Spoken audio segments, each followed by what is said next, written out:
I'm E.G. Marshall. Yes, it is rather dark in here. You see, we never turn on the lights. We don't need any. At Radio Mystery Theater, all we illuminate is your imagination.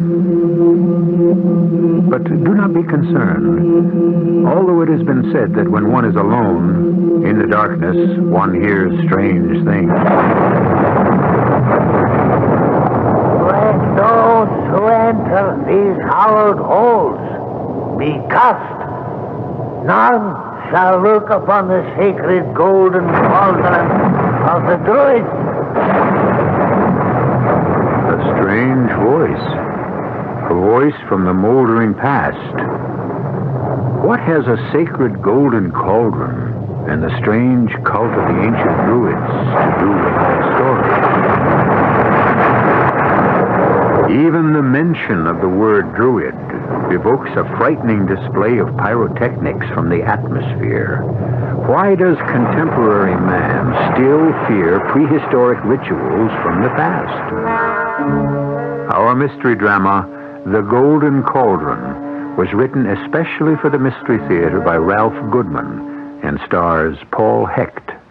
It is sponsored in part by Listerine Lozenges and Buick Motor Division. I'll be back shortly with Act One. Buick's 1976 Century Regal is the most luxurious midsize car Buick builds. But it's also got a practical side. In fact, it makes a concession to practicality that no other American midsize car does. It comes with a V6 engine, and a Buick V6 at that. Regal, it's got the spirit.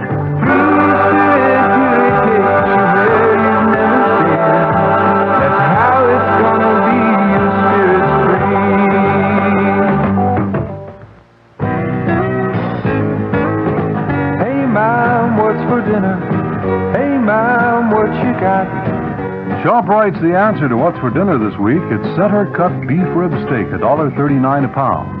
Fresh ground chuck, 89 cents a pound. Fresh Snow White mushrooms, only 89 cents a pound. For a quick and delicious meal, try Farmland entrees. Frozen assorted varieties, 2-pound package for 89 cents. Save on Fleischmann's margarine, 1-pound package, only 59 cents. Golden ripe bananas, 19 cents a pound. Don't miss these and other great values at your nearby ShopRite. She loves the family. She wants the best. She does all that she can do. She lets ShopRite do the rest. Hey, Ma, what's for dinner? ShopRite has the answer.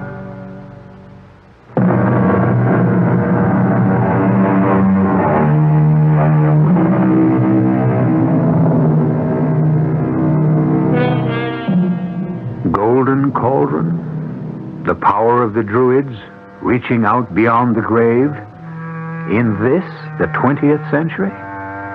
Come with me to Albion Castle, a crumbling remnant of the past as it exists today.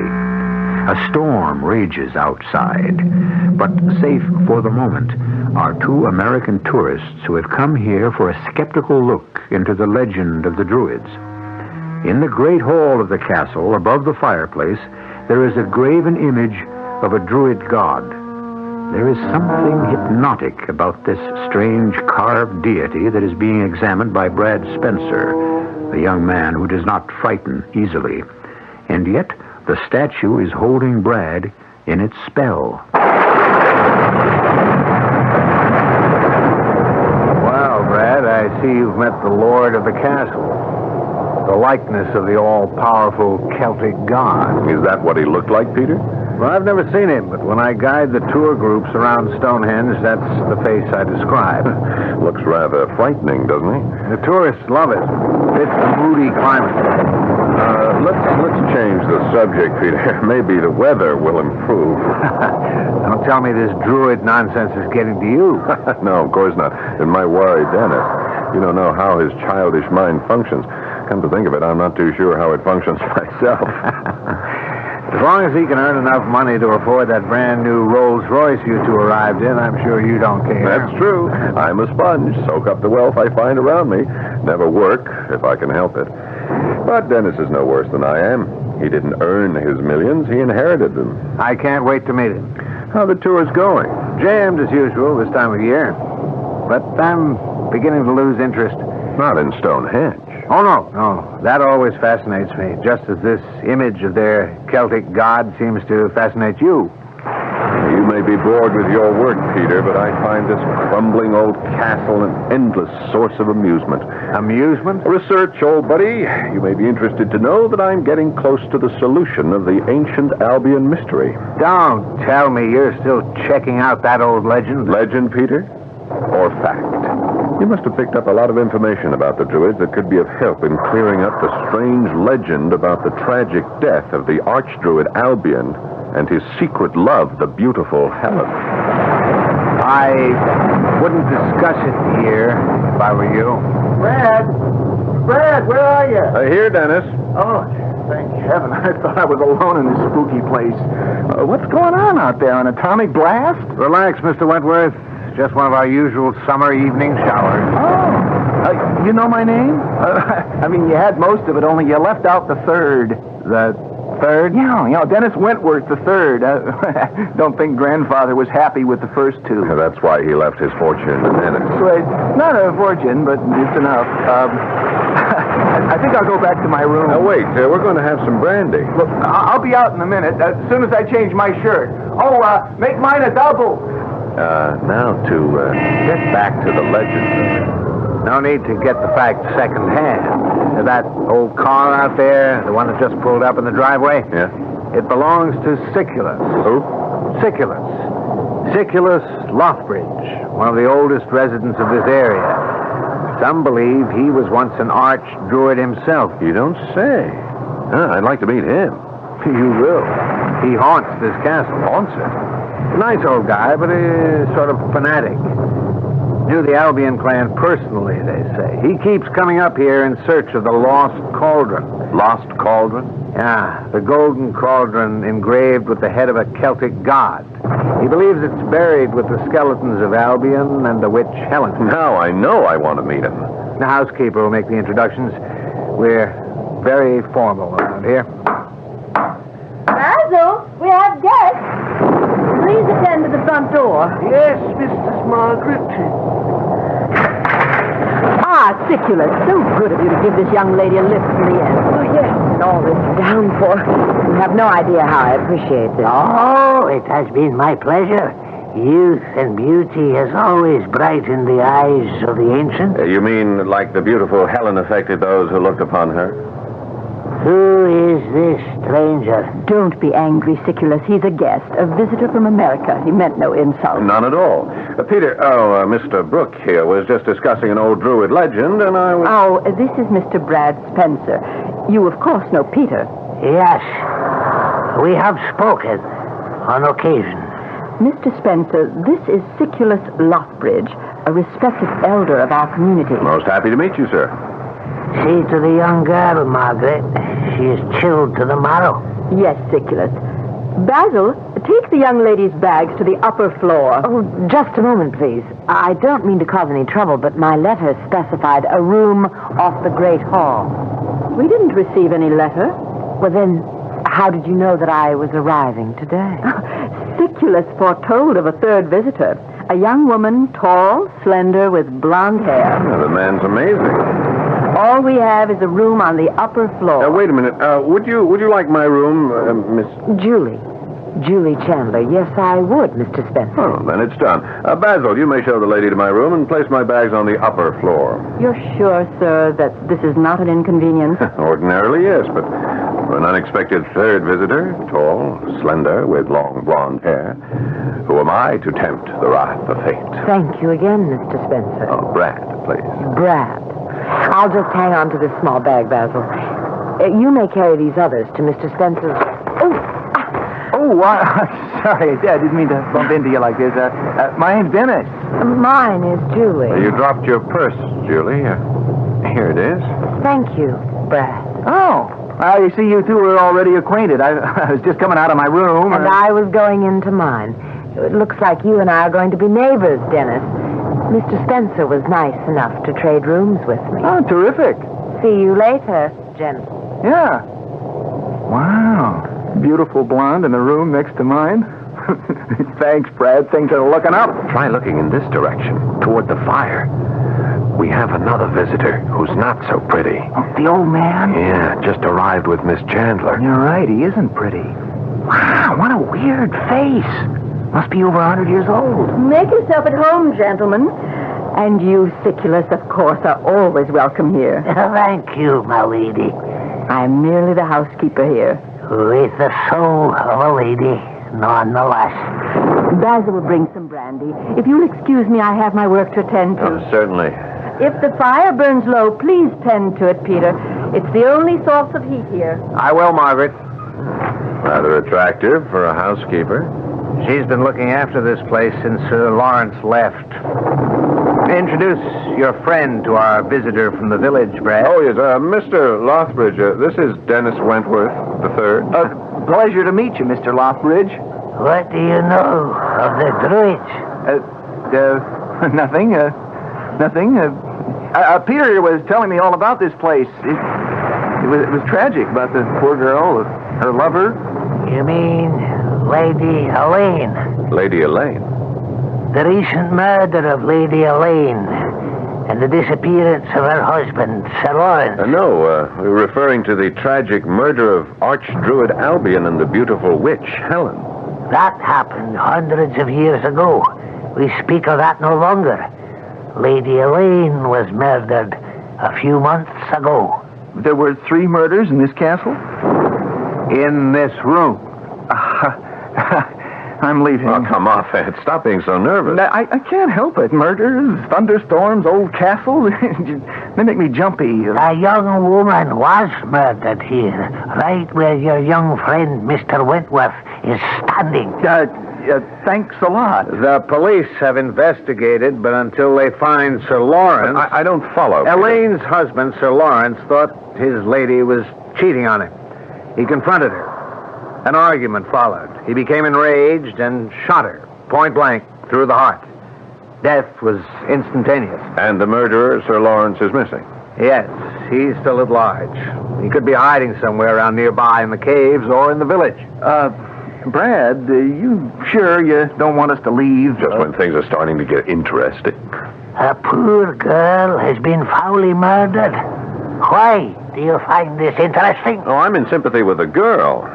But the thought that the murderer is at large, possibly stalking this castle, his castle. This is Archdruid Albion's castle. Yes, as you say, sir. Sir Lawrence bought it for amusement. He is not from this land. He is a stranger to Stonehenge.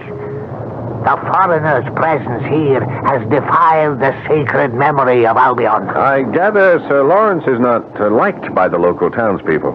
I only blame Sir Lawrence. I have never held malice toward the poor child he tempted, wed, and then foully murdered. She was innocent. She had no other lover. You seem sure of that. When Sir Lawrence was not here, she would often send for me. I would stop by to speak with her. That tragic morning, she sent word. She wrote, "Come tonight. I have something to tell you about Sir Lawrence. It is most urgent." And you arrived too late. Yes. Then it was you who found the body. Why do you ask all these questions? I have already told everything I know to the police. I'm sorry if my questions disturb you, sir. It is you who disturbs me. We will speak of this matter no longer. Well, as you wish. Your reaction is understandable. But you do not seem to be a talkative man by nature. Why have you told us this much? The evil murder has troubled my mind. As I told you, I know the girl's family. Her father was one of us. One of us? One of the townspeople. I also know her mother. The child was most beautiful. Her angelic countenance was known to all who live on these hallowed grounds. Of course, you are referring to the hallowed grounds of the Druids. You speak of it often, as though you are privy to personal knowledge of the Celtic cult, their rites, their rituals. I understand they practiced human sacrifice. Let's not get into that, Brad, or this murder. It's really none of our business. We just came here for a little sightseeing, right? Right. Oh, tell me, Mr. Lothbridge, you say this murder took place a few months ago and that you arrived the night when the... I must take my leave now. I would not be here at all if I had not come to bring the unexpected visitor, Miss Chandler. Whom you somehow expected. Who is she, Mr. Lothbridge, this Julie Chandler? Has she been to Stonehenge before? Brad, please. Mr. Lothbridge is tired, Brad. He'd like to be on his way back to the village. And so would I. Would you give me a lift down the mountain, Siculus? Oh, yes, come. But we will speak of no murder. So, good night, Mr. Lothbridge. Forgive me if my questions were in bad taste. My interest in crime is a hobby, as is my interest in the occult. I would not make light of the occult, Mr. Spencer. The power of the Druids dates back to the Stone Age. It reaches out beyond this castle, beyond Stonehenge, beyond the grave. Well, Brad, looks like you made another friend. We're going to need all the friends we can get. What are you talking about? Dennis, we are not leaving. Not until we check out this murder of Lady Elaine and the disappearance of her husband, the mysterious Sir Lawrence Cumberland.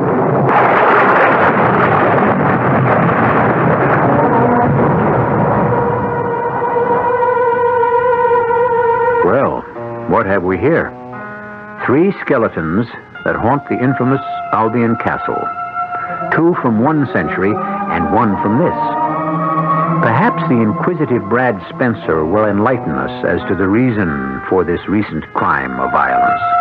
I, for one, hope he hurries before the trio of corpses turns into a quartet, or a quintet, or a... Well, one thing we know for sure. In a moment, we will be back with Act 2. Me. What's up, Doc?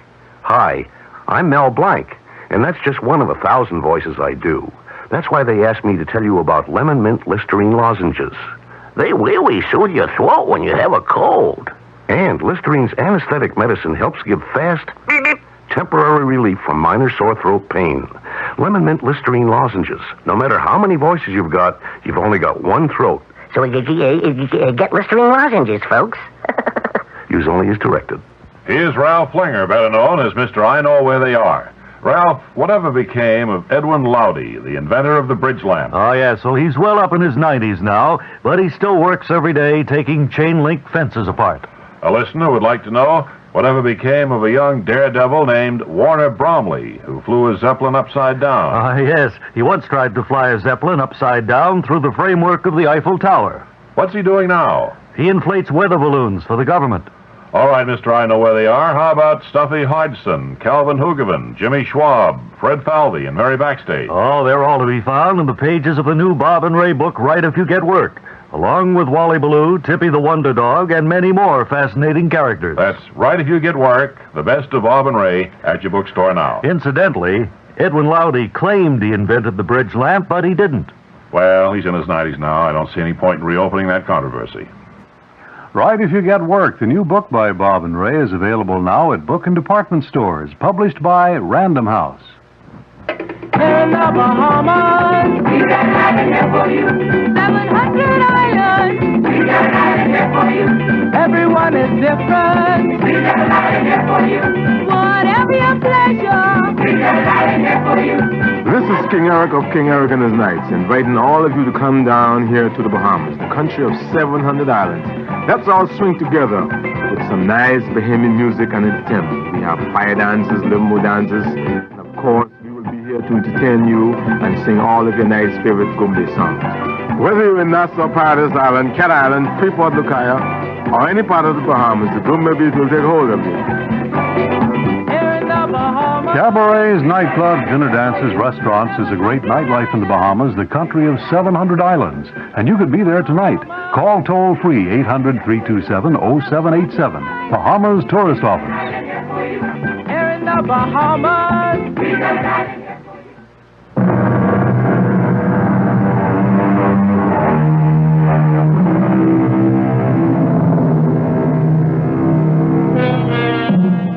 you. It is a few moments later. Dennis is still staring at his friend Brad in disbelief. Despite the ominous threat of death, Brad has announced his intention of staying on at the Albion Castle to probe the recent murder of Lady Elaine. The impulsive decision has frightened Dennis. You can stay on and check out these weird people if you like, Brad, but not me. I'm too rich to die. Well put. Shall we see if Dennis has nerve enough to walk out the door into the night, knowing that the murderer, Sir Lawrence, may be lurking somewhere out there? You're being childish about this, Dennis. Okay, I'm being childish. I tell you, we're perfectly safe here. Yeah. So far. What does that mean? Well, I mean, I have a funny feeling we've been lucky up till now, but if you keep asking questions, These weird people, as you call them, interest me. If you don't ask questions, how do you expect to find anything out? Well, that's what I'm afraid of, finding something out. Once we know something, we're really in trouble. What was that? Oh, relax. That's just Basil with our brandy. Where? Excuse me. Sorry, Basil, old man. I moved softly around the old place.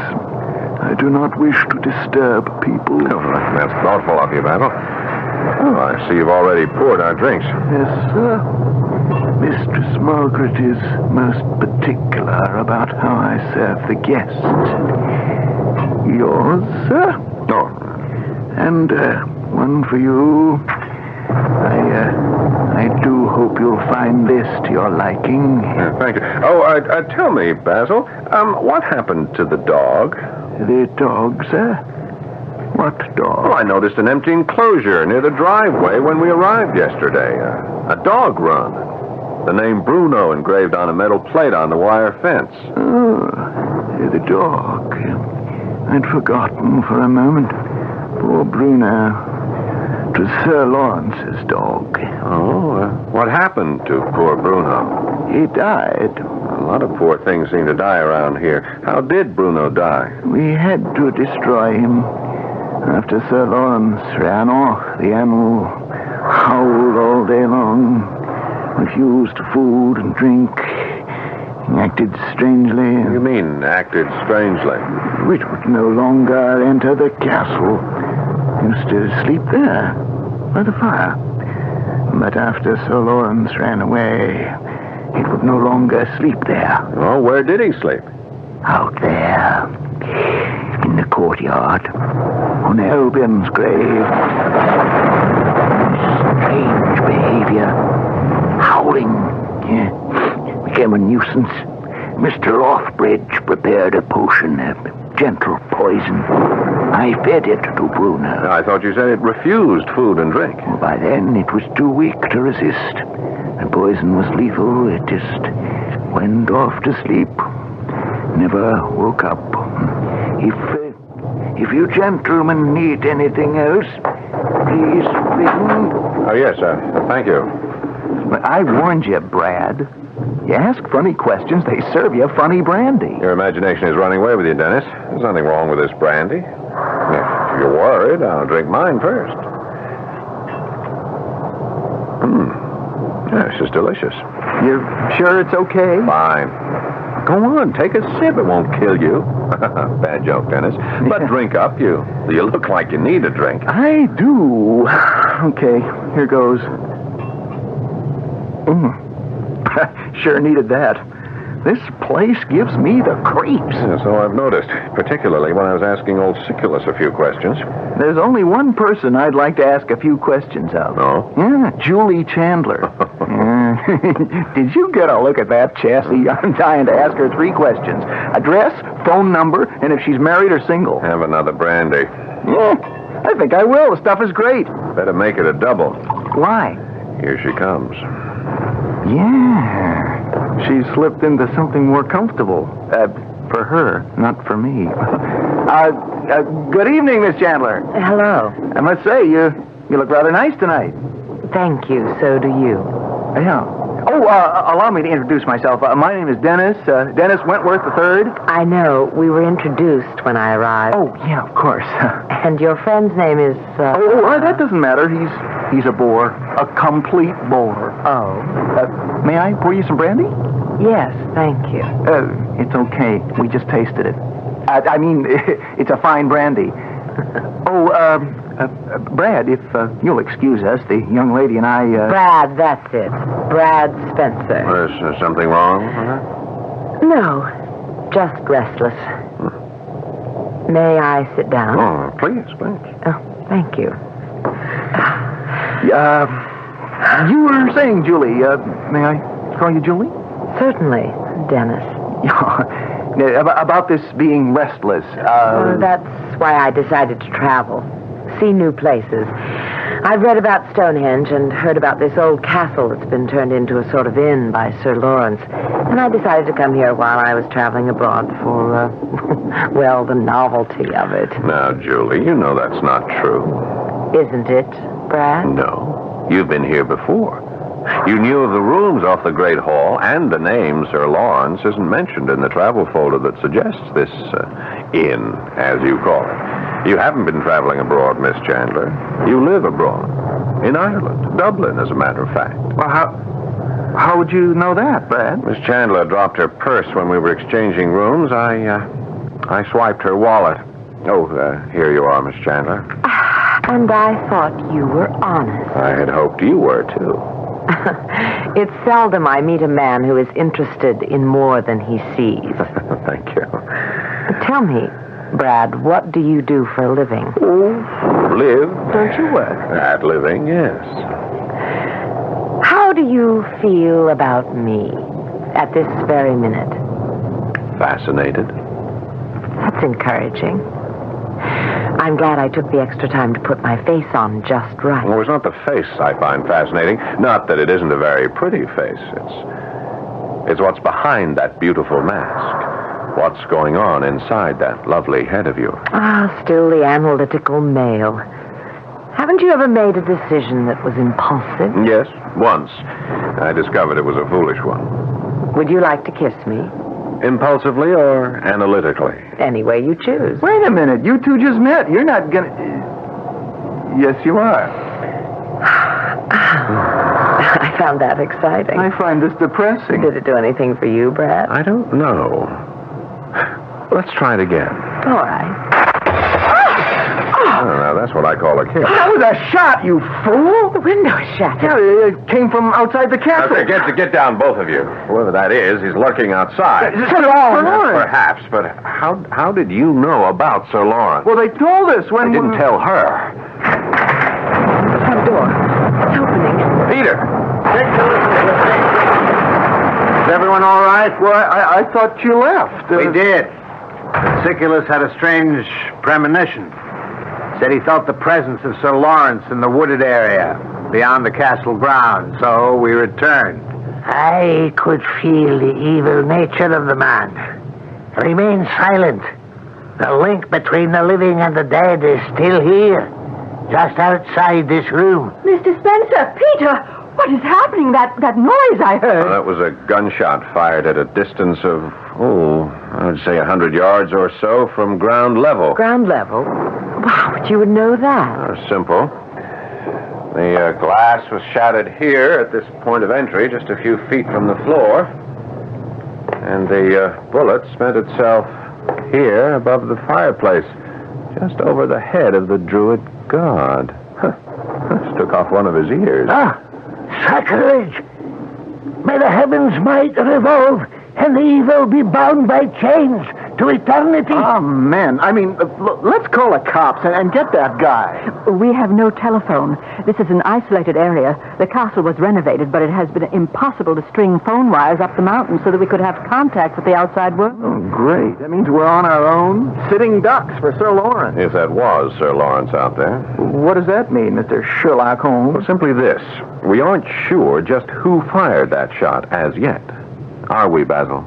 I beg your pardon, sir. Now, where were you and Mistress Margaret when the shot was fired? I resent that implication, Mr. Spencer. I'm not implying anything, just sifting through the facts. In that case, I suppose I'm a suspect, too. Well, I didn't say that, Peter. Well, I was out there with Siculus. If we continue along this line of reasoning, both Siculus and I could No, perhaps one of you, but... Mr. Lothbridge, did you let Mr. Brooke out of the car before you reached the driveway? Yes. I felt a presence. I could sense something was out there. Mr. Brooke asked to be let out so he could look around. And you two separated? Yes. And then you heard the shot? Yes. I see. Well, then you are right. It could have been them. No, I never said that, Dennis. Nor did I say it could have been Basil or Mistress Margaret. Mr. Spencer, we are not amused. I am. Intrigued. And innocent, of course. Can you prove it? I was standing right here next to you when the shot was fired. What about that gun you carry in your purse? You'll find it's not there anymore, Miss Chandler. What? You're right. It's missing.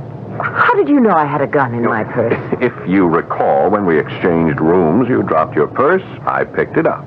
As I handed it back to you, I noticed it was rather heavy and felt a slight bulge, the outline of a snub-nosed .38 revolver. You are observant. And this spent bullet, embedded here in the wood paneling above the fireplace, came from a .38. Quite possibly your gun, Julie Chandler. I must say I'm impressed, Mr. Spencer. Well, then, that leaves just two of us who aren't suspects. You and me, Brad. Unless you suspect me. No, Dennis, you're safe. Then you are saying that one of us may somehow be involved in this incident. I'm sure the man is joking. I, for one, care not for a man's jokes. And I say to you again, beware ye who enter Albion's castle. Those of you who would mock this uneasy resting place will perish among these ancient stones. This is holy ground, coveted by the Celtic god. Agreed. But in case the druid god forgets to covet this place, I suggest we send someone for the police. He's right. We should not wait another minute. All right, then it's settled.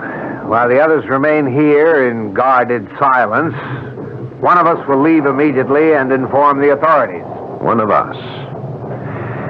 Yes, Peter. But who?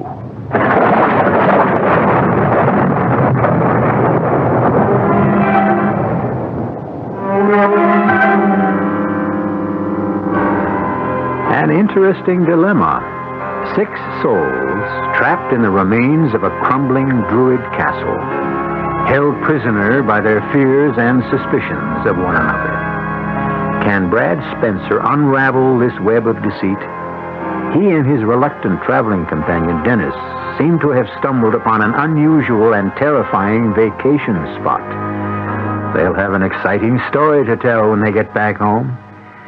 If they get back home. I'll be back shortly with Act 3. In case you've forgotten how much fun driving can be, Buick would like to introduce you to Skylark, a small car that's all Buick, with room, comfort, and an engine that no other compact car in America offers, the incredible Buick V6. Skylark, it's free spirit made practical.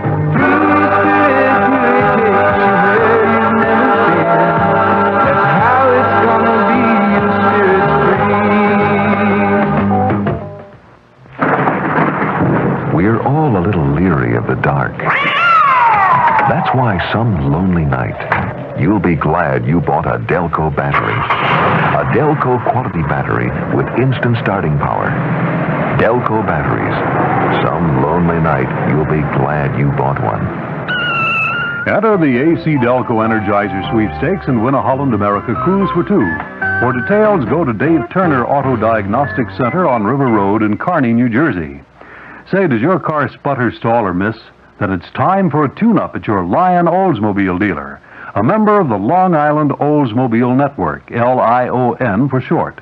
You can trust a reliable Lion dealer to give you a perfect tune-up every time because he uses only quality AC spark plugs and Delco Remy points and condensers when he tunes up a car. So get the sputters, stalls, and misses out of your car and get on the road again. Get a tune-up tomorrow with quality AC Delco parts at your reliable Lion dealer. In Freeport, it's Addy Oldsmobile, and in Great Neck, it's Belgrave Motors. Now this word from WPIX-TV. I grew up in New York City. I was born and raised here. You're listening to Pat My Harper, personal anchorwoman on the Channel 11 10 o'clock news. As a New Yorker, living again in New York, is that New York is a composition of many small towns. We walk down into Chinatown, or we go down into Little Italy, or we walk anywhere in New York City. Maybe I'm prejudiced because I'm a New Yorker. Let's face it, any given day we live is not just terrible terminal things. We're sitting here That's laughing. Joe Harper, anchor man on the Channel 11 10 o'clock news. Have to get more balance into the news. A lot of good things happen. I think we ought to be screaming to the high heavens about how great this city is in a lot of respects. I think it's one of the few news shows that allows you to walk away from it feeling pretty good. Joe Harper and Pat Harper, anchorman and anchorwoman, on the Channel 11 news at 10 o'clock.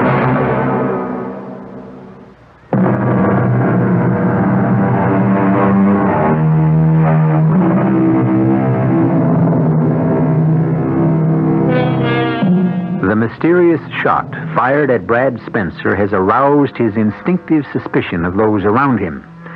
It seems Brad is by nature an inquisitive man, a man who asks questions, perhaps too many questions. However, the shot that narrowly missed him and the spent bullet that embedded itself into the wall does not seem to disturb Brad. Let's find out why. Did I hear you right, Brad? A shot was just fired at us by a murderer, and you say we're perfectly safe here. I didn't say perfectly, Dennis. If that shot was fired by Sir Lawrence, we are safe. But it was fired by someone in this room. I resent that accusation, Mr. Spencer. I have warned you all, but you would not listen. There is more than murder afoot in this castle. Until the golden cauldron is found and returned to the Celtic god of the Druids, none of us are safe here. Siculus, please. Mr. Spencer has a right to be uneasy. That shot was obviously meant for him. But it was fired by Sir Lawrence, Brad. I can vouch for these people. It had to be Sir Lawrence. If you're right, there's no need to panic. I still don't see why. That shot wasn't fired to kill anyone. It was meant to scare us. Notice how flattened out this spent bullet is? Yeah? It was fired from close range, almost as close as the shot that killed Lady Elaine. Well, maybe Sir Lawrence missed. Yeah, not likely. The light in here was bright enough for an expert marksman like Sir Lawrence. How did you know Sir Lawrence was an expert marksman? Oh, this rifle cabinet and these marksmanship trophies belong to the master of the castle, do they not? Yes, they are his. I see. Then you were just trying to be amusing again when you accused us all. Oh, no, Peter. Just testing the ground. Yeah, well, let's stop testing while we're standing up on the ground instead of lying in it 6 feet under. But somebody go for the police? Okay, you're right, Dennis. This is no longer a game. Why don't you get into your role? Peter, Spencer does not control our destinies. I will drive you back to the village. The townspeople must be told of Sir Lawrence's return. Are you coming, Peter? Yes, Siculus. Are you sure you'll all be all right? We have Sir Lawrence's rifles. Good. We'll be back with Inspector Heath as soon as we can.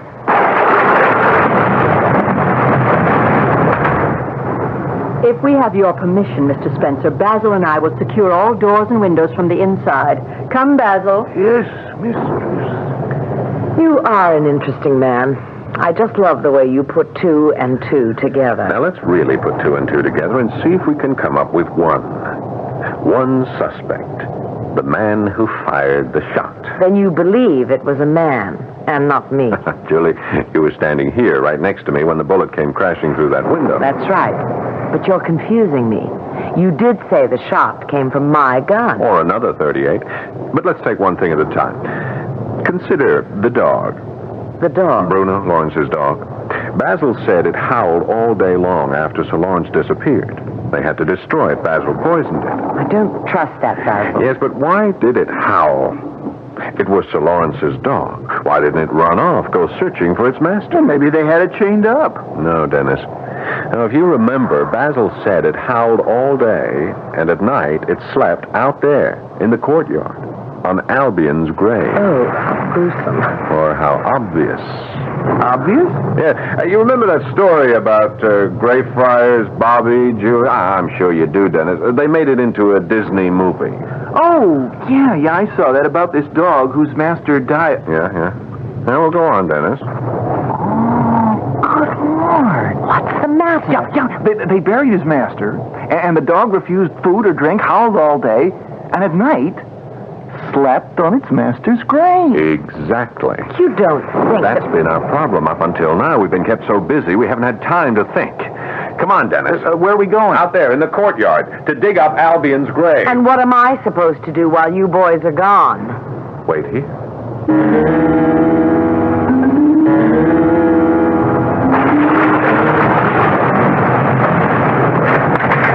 Are you all right, Julie? I am now. It's almost midnight.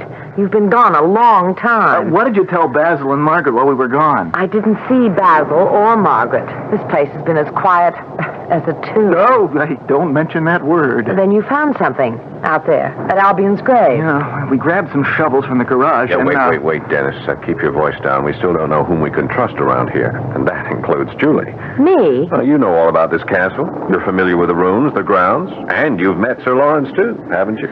Yes. What did he look like? Did he have a rather large mustache, long sideburns, and a prominent scar on his face? Yes. Have you seen a picture of him? No, we just saw him. Him? He's buried in Albion's grave. Oh, no. Yeah, we only had to turn over a few spadefuls of soft earth, and first this hand came through, and then the arm, and then his head. Yeah, it was a hurried job. I can't understand why they never moved him. You said they. Do you think there was more than one murderer? Well, there might have been. But Sir Lawrence was a rather large man. At a dead weight, it would take 2 or even 3. 3? I'm just guessing. Yeah, would you mind if we just said 2? Basil and Margaret. No motive. They'd have nothing to gain by killing Sir Lawrence or Lady Elaine. At least nothing we know of at the moment. No, whoever did it was desperate. Took a lot of nerve to bury Sir Lawrence in Albion's grave. They knew no one would dig it up. Not in this town. Except 2 tourists like you and Dennis. Wait. What if Sir Lawrence didn't kill Lady Elaine? Well, it's ridiculous. Everyone said that... Everyone in this household. And the old man Siculus. But what if someone, the murderer, used a trumped-up quarrel between Sir Lawrence and the Lady Elaine to murder her and make it look like he ran away? Hey, this girl's not only beautiful, she's got brains. Then whoever it was might be watching us at this very minute. Yeah, we're back to Mistress Margaret. Perhaps. Think about it. She doesn't seem too unhappy about the death of the lady of the house. With Lady Elaine and Sir Lawrence both out of the way, this house can be run the way she wants it to be run. Yes, temporarily, perhaps. But eventually, she'd have to give it up. A new owner. She would have no rights. Both she and Basil could be asked to leave. Isn't that so, Julie? Well, don't confuse me, please. I'm new at this. Well, keep on thinking or we won't be old at it. No. There's something else going on here. Something we haven't thought of. You're right, Brad. May I fill in the empty pieces of the puzzle? Peter. How did you get in? Brad just bolted the front door from the inside. I let him in through the servants' quarters. Stay where you are, please, all of you. This is her gun I have in my hand. Then you were the one who took that shot at me. I'm afraid so. And you were right. I have no intention of hurting you and have none now. If you cooperate. Well, we'll cooperate. And you were the one who... There's no need for further deductions, Brad. You and Miss Chandler were getting so close to the answers, I don't mind telling you what happened here. Oh, well, please do. It's hard to believe a good friend of mine has turned into a murderer. We don't have to tell them anything, Peter. That's all right, Margaret. We'll be on our way in a minute. There'll be no witnesses. You're not going to kill us, too. Quiet, Dennis. I would like to hear the answers to these questions that have been bothering me. I hate to die an ignorant man. It may come as a surprise to you to know that we didn't kill Lady Elaine. Sir Lawrence did.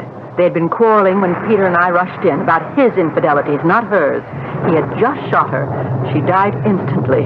I struggled with him for the murder weapon, a .38 like this one I'm holding. And he died in the struggle. Margaret helped me bury him. Siculus and Basil were in the village that night. They knew nothing of what went on here. I believe you. Well, I'm sure you do, Brad. But you don't, Dennis, nor do you, Miss Chandler. And a jury won't. But if Brad drubbed you... wasting your breath, Miss Chandler. Peter and I have talked this over. We've decided to trust no one except each other. You and Margaret? It's been that way for some time. Sir Lawrence is dead, and I can't be here when the police arrive tomorrow. There'll be too many questions to answer. What have you done with Siculus and Basil? We left them tied up in the wine cellar. After we leave, you can release them. All right, let's have the keys to your car, Dennis. The keys? To my brand new Rolls? Siculus' car broke down as we reached the driveway. It can't be driven any further. Yeah, but if you take my car, how do we get out of here? That's the idea. Give them the keys, Dennis. Okay, if you say so.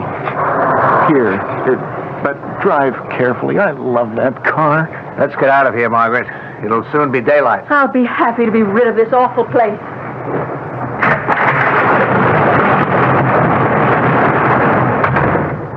Quick, Julie.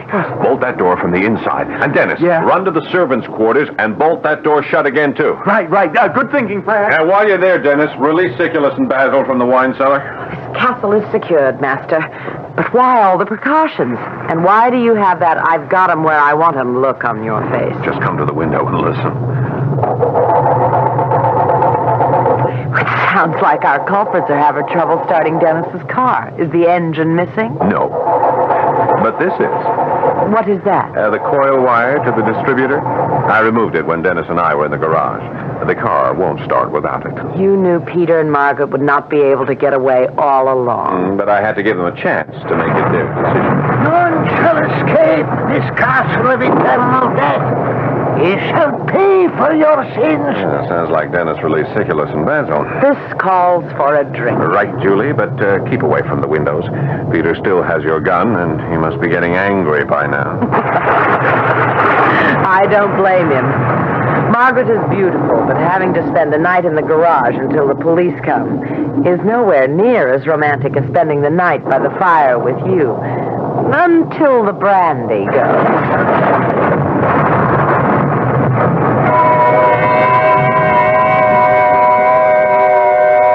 I always did like a detective story with a happy ending. And having faith in the jury system, both here in America and abroad, I am sure both Peter and Margaret will soon be free of the haunting memory of Albion Castle. As for the Druids, there is a great deal to be said for the fascination Stonehenge has for the archaeologists and astronomers of today. The message of the Druids is still with us. I'll be back shortly. America discovers mailgram. All over the country, people are discovering the speed and impact of mailgram. Here's what airline stewardess April Rivkin told us. April, how did mailgram help you? Well, one day they were going to lay off no people, and the next day it was 300 people. Literally, this is the way it went. They were just sort of hedging the issue. And I kept thinking, well, somebody must know. So I sent a mailgram to the chairman of the board. Now that's a direct approach. What happened? I was amazed how my mailgram got through. And a few days later, somebody called me and said the chairman of the board got your mailgram and asked me to respond to it. And I thought, well, I'm off the hook. I've been talking with April Rivkin. She's one of millions of people who are discovering that mailgrams get through to people and get results. It's easy to send a mailgram. Just call Western Union's toll-free 800 number anytime, day or night. Mailgram, impact of a telegram, at a fraction of the cost.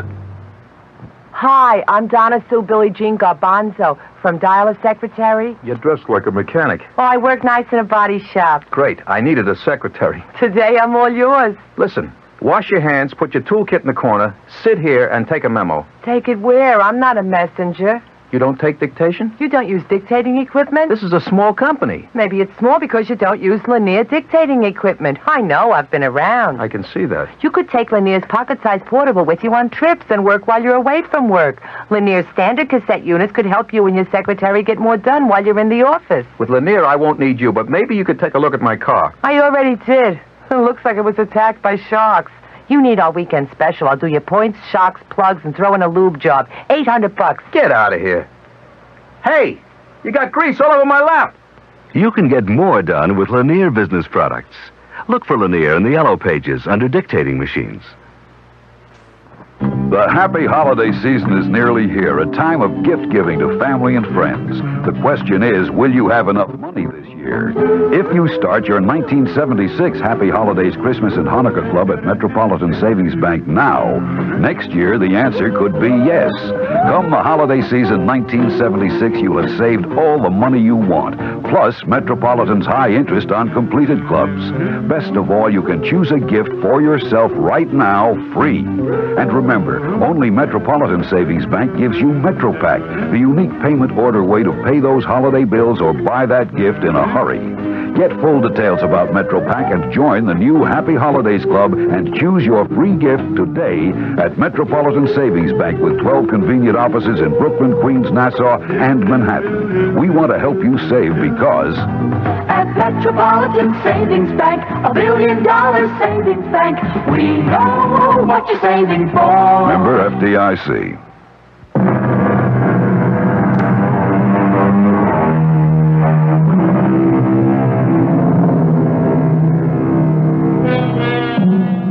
We hope the story you just heard will not cause any embarrassment for the travel agencies in your city.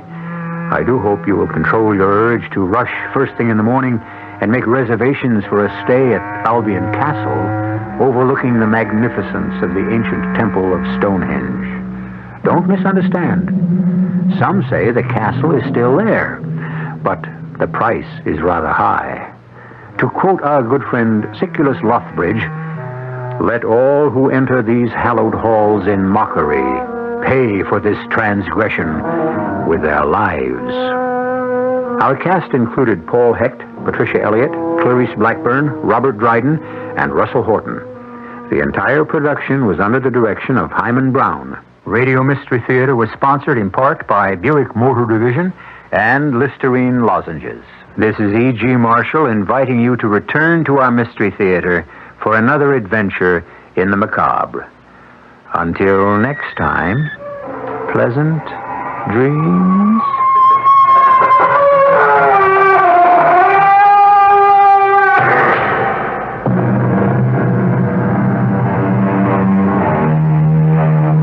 Tonight's Mystery Theater was also brought to you in part by ShopRite Supermarkets, where you get a lot more for a little less.